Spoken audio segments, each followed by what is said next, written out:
everybody, and thanks for joining us for Sam's 10-Minute Tuesdays.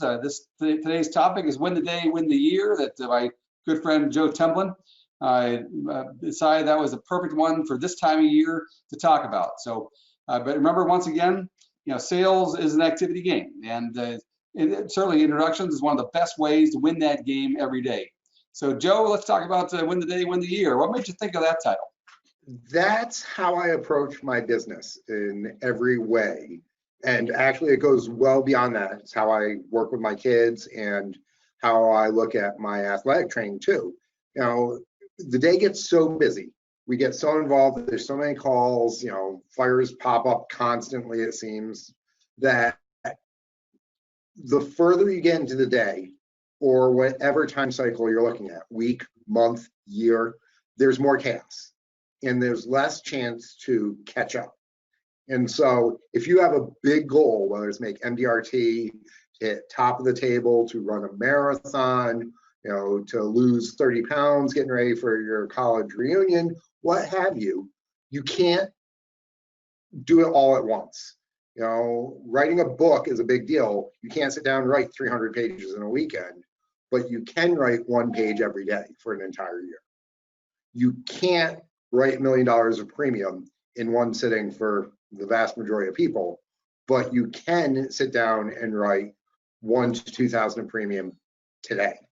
So taking those big goals, that elephant, and breaking it down into little chunks, little bites, is much more manageable.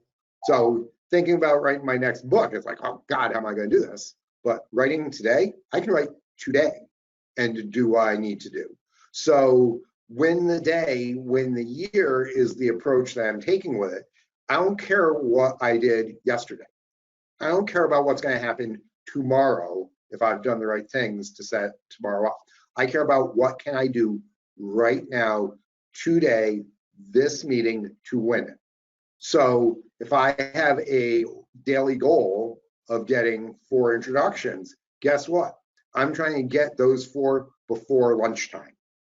If my goal is to write $1,000 of premium, I'm trying to do that in the morning. If I have to run 4 miles, I'm going to do that at 6 o'clock in the morning, so I don't have to try and get to the gym at 8 o'clock at night when we can actually go to the gyms.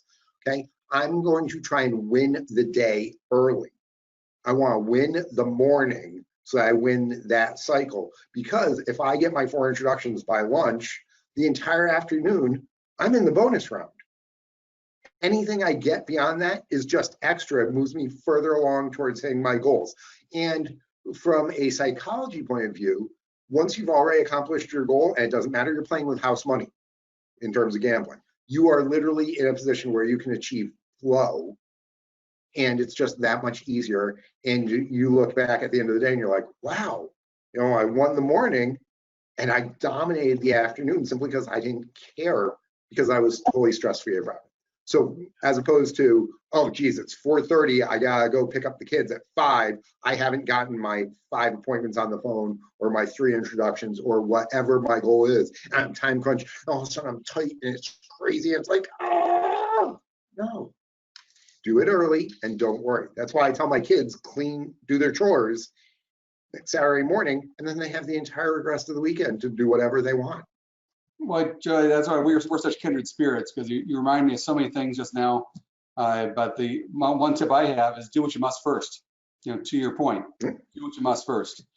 And or like that the Admiral that is all about making your bed in the morning. And but also yes. Then all of a sudden, actually, just yesterday, I talked to a wealth manager out of New Jersey named Craig Leday, who talked about how he capsulized that also very well. The same thing about how God gives us just the same amount of time, every day, every week, every month, every year, and what we do with it is really up to us. And you talk about prioritizing, and which by the way, I like to admit something to our audience is that I think I'm kind of a trained procrastinator, because I would oftentimes do that. I would wait until I wouldn't do it I must first. I'd do it at the end. But I also find some motivation with that.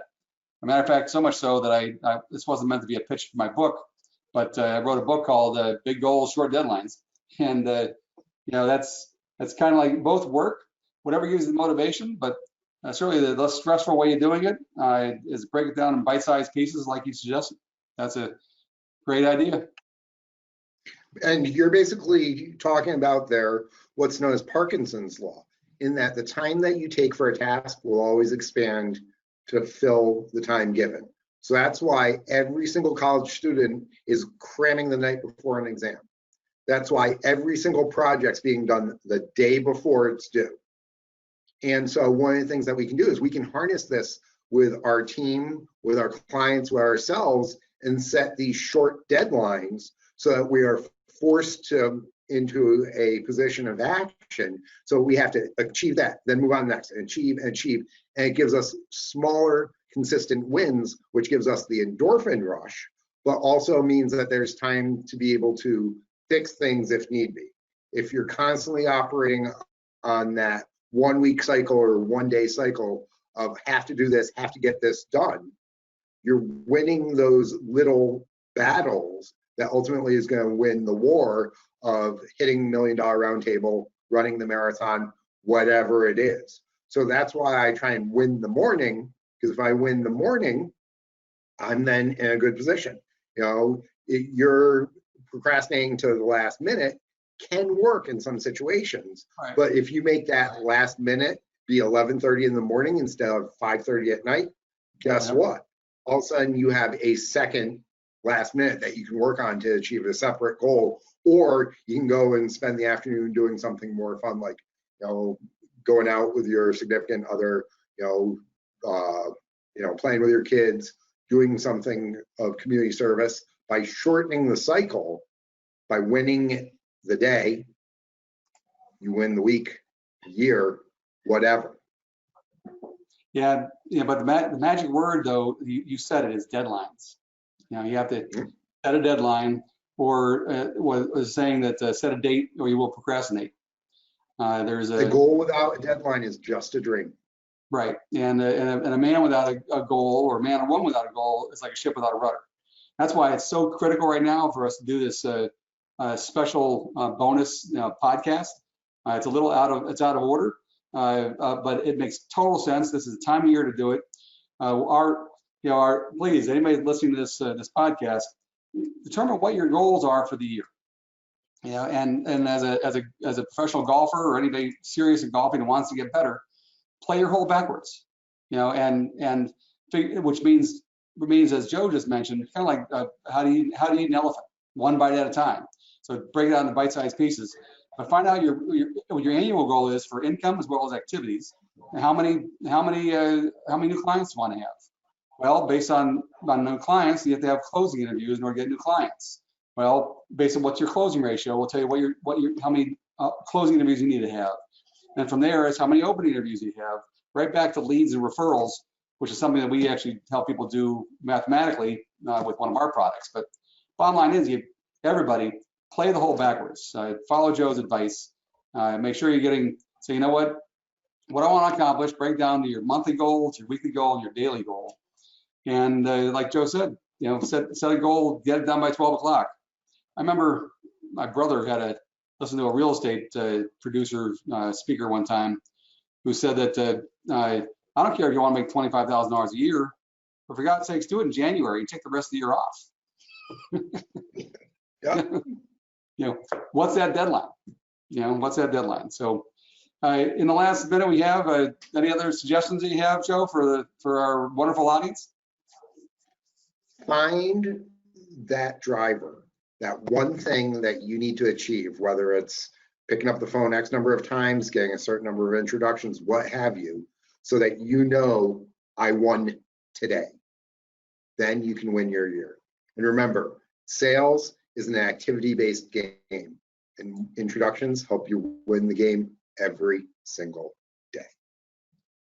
Yes, they do. Thanks again. We'll talk to you next week.